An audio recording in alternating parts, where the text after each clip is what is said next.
All right, you're welcome back to the morning show here on Arise News.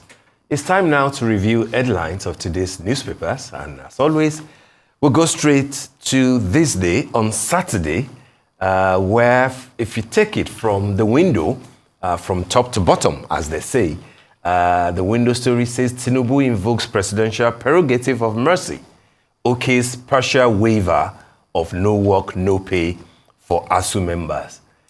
Direct release of 4 out of 8 months withheld salaries. Striking resident doctors also get pay waiver, which is part of what we already discussed with our guest. ASU doesn't seem to be too impressed, by the way, from the response from them. They do not want any selective prerogative of mercy. You either want to do it in full or you are not interested. But I think that the gesture from the president should count for something, at least. Yes. Under that, Nigeria's chargé d'affaires in Morocco, Mansour Bamali, dies at 42. And that's on page 8 of today. Condolences to... Yeah, that's a sad story. His prime and serving the nation in a foreign land, then passes away. May his soul rest in peace, and we pray for his family. May God condole them. Absolutely, and I like the fact that this day got the title right.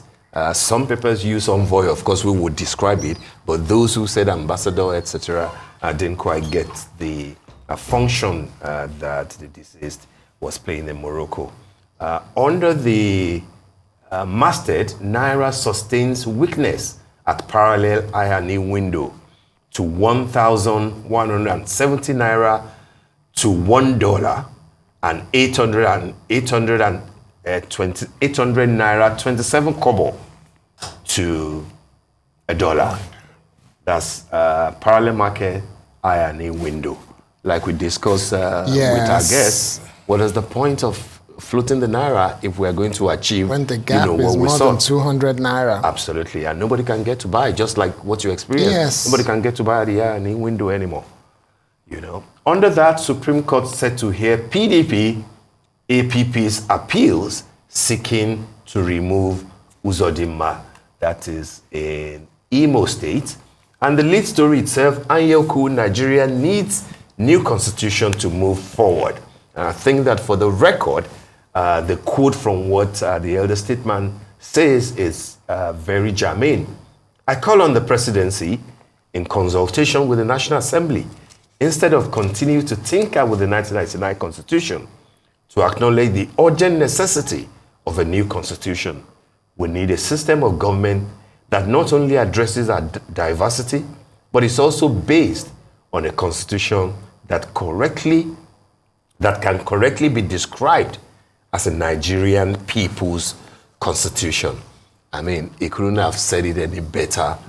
I hope that once this government settles down, the need to begin to consider the very fundamental changes that this country requires would take the center stage, rather than patch the 1999 Constitution and hope that things will straighten out on their own. They won't.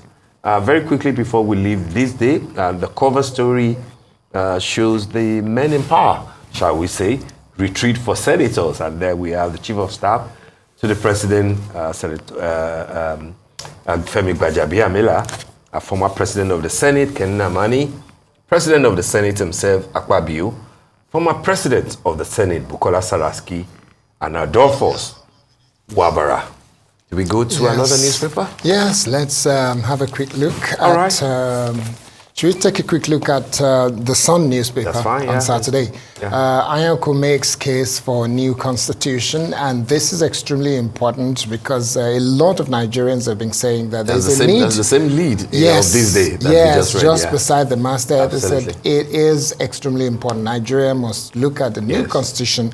That is one that will say, we the people, this is our constitution. Igbo leaders seek meeting with Tinubu over Kanu insecurity.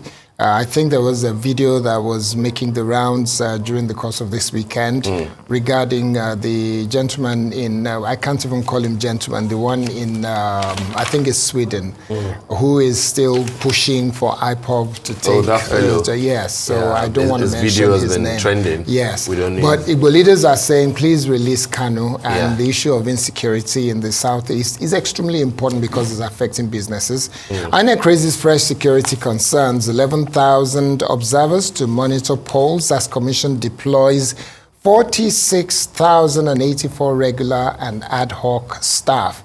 This is to do with Bayelsa, Kogi, and Imo gubernatorial election. And the last one I'll take on this program today is Presidency tightens grip on National Assembly as Tinubu's men take up key committee positions. I guess during the course of this weekend, we will see who are the key members of those committees and who's taking control. I guess the conversation will go on during the course of the week. So that is a very interesting one, and I guess on that note, we can say it's a wrap. We'll be leaving, otherwise we will have loved to look at Saturday Telegraph and The Guardian, which had very strong cover stories on the state of the economy and what the CBN is doing. But we really have to go now.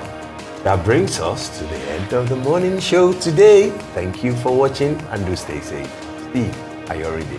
And I'm Kadi Akintemi from our entire team here in Lagos, Nigeria, and around the world. And enjoy the rest of your morning. And of course, enjoy your weekend. Have a great time.